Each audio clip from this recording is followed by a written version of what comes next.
आप इसी हल्के के रहने वाले? जी जी, इसी हल्के का। वोट आपने जनरल इलेक्शन में किनको दिया था? पीटीआई को। उसकी क्या वजह? पीटीआई हम चेंज चाहते हैं ज़रा। तो चेंज आपको मिला?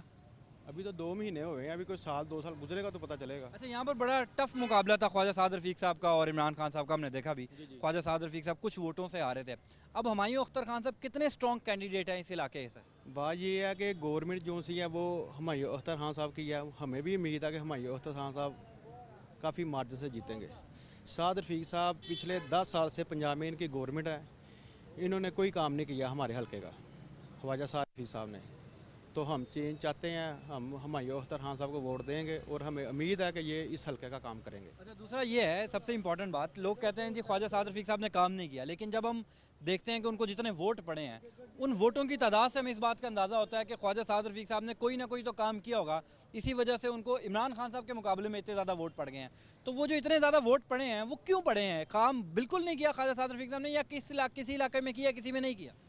किसी इलाके में काम किया है, किसी इलाके में काम नहीं किया। अब बात ये है कि एयरपोर्ट रोड पे कई इलाकों में स्टे है और 10 साल से ये स्टे है।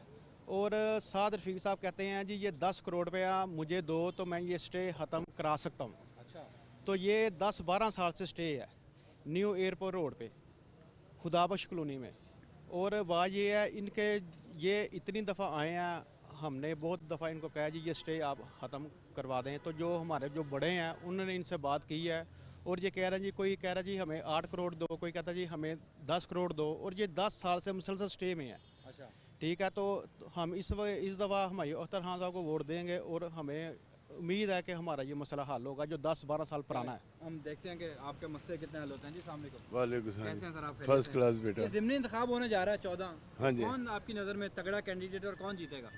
देखें जी, जो अच्छे काम करेगा वही जीतेगा। अच्छे काम तो 10 साल से ख्वाजा साद रफीक साहब यहाँ पर मौजूद हैं। उसको तो कभी देखा ही नहीं इधर, अच्छा, कभी नहीं नजर आए? कभी नज़र ही नहीं आए। वो इलेक्शन जीतने के बाद नज़र ही नहीं आते। वो इस्लामाबाद उनको छोड़ेगा तो वो लाहौर आएंगे ना।